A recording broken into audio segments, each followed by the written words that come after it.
Hey, U.S. history students, hope you're doing well. Today we're moving into a new era of American history. It's going to be American foreign policy from 1945 to 1991. This is going to be the spanning of the Cold War. So we're going to hit all the highlights of the Cold War, but today we're talking particularly about the early Cold War. So when we talk about the Cold War, what I want you to think about is a war, in a sense, between the United States and the Soviet Union. So it's called a Cold War. It's in opposition to a hot war because fighting never directly occurs between the U.S. and the Soviet Union. They never confronted each other in open warfare. Now, there were proxy wars around the globe where on one side was the Soviet Union and on the other side was the United States, and there were conflicts all around the world, but it was never open warfare between the two countries. The leader of the Soviet Union during the Cold War, the early Cold War, his name is Joseph Stalin. This is him here. He's leader of the Soviet Union. He establishes a brutal dictatorship in the Soviet Union. He does not allow opponents to speak out against him, and critics against him are sent to prison camps far off in the middle of Siberia, which is in the very cold central and eastern parts of the Soviet Union. And Joseph Stalin is really in the business of wanting to spread communism around the world. And so that's going to go against U.S. policies of wanting to see democracy spread around the world. And so we see these conflicts begin to arise after World War II, where we're allies, because we have different versions of the world and what we'd like to see happen. So let's back up before the war, World War II, actually ended, because this is where the Cold War really starts to take off at places called Yalta and Potsdam. These are two meeting places where the Allies met to discuss plans for when the war concluded. So in February of 1945 at Yalta, you've got Churchill, you've got FDR, the American president, and Joseph Stalin. They meet to plan the reorganization of Europe. Now, what is Europe going to look like after the war? How are we going to rebuild it? How are we going to set it up? It's been torn apart by war, and so what's the plan? Also at this conference is where they formed the United Nations, which we still have today. And they planned to divide Germany into 4 zones.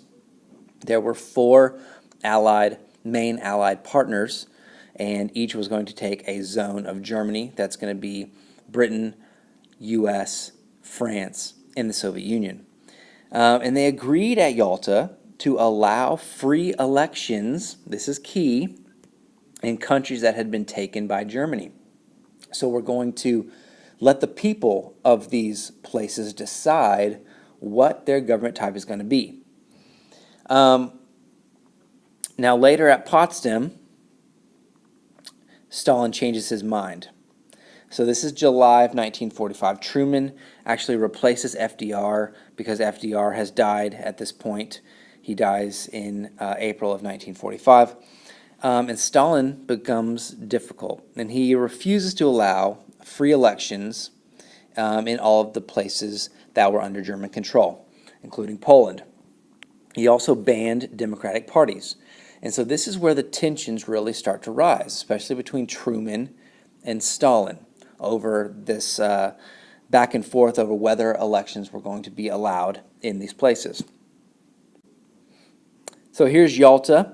You can see FDR here. You can see Winston Churchill. You can see Joseph Stalin. They seem to be getting along in this picture, but things would change. And remember, at Yalta, this is where they agree to have the free and fair elections, let the people decide. And here is Potsdam. So you've got Churchill, you've got Truman, who now has replaced FDR, and you've got Stalin. It's at Potsdam where you see Stalin change his mind, not allowing those free and fair elections any longer. And And we could read into this picture. I don't know how much of it is actually accurate, but look at the space between Stalin and Truman, Truman's solemn face, and you've got these two allies closer together. So I think that makes a good mental picture of kind of where things are at Potsdam. So the Cold War begins. Stalin is worried about the safety of the Soviet Union. He's afraid that the Western countries, the democratic countries, would try to overthrow or attack the Soviet Union. The Soviet Union was left out. The U.S. would not share the atomic secrets with the Soviet Union. And so to protect itself, Stalin created a wall of satellite countries to buffer them against future invasions. So look at all these green countries here between the Soviet Union, which is over here, and Western Europe, which is over here. And this is called satellite countries. It's like a buffer zone. And this red line, you'll notice that it says here on this map, it's the Iron Curtain, and it's the cutoff between Eastern Europe and Western Europe. And basically, it's like all trade and contact was shut off between the two sides, and they developed separately from this point on until the wall came down. The Berlin Wall came down in 1989, which we'll talk about later. Okay, here's just another picture. You can see Eastern Europe and Western Europe.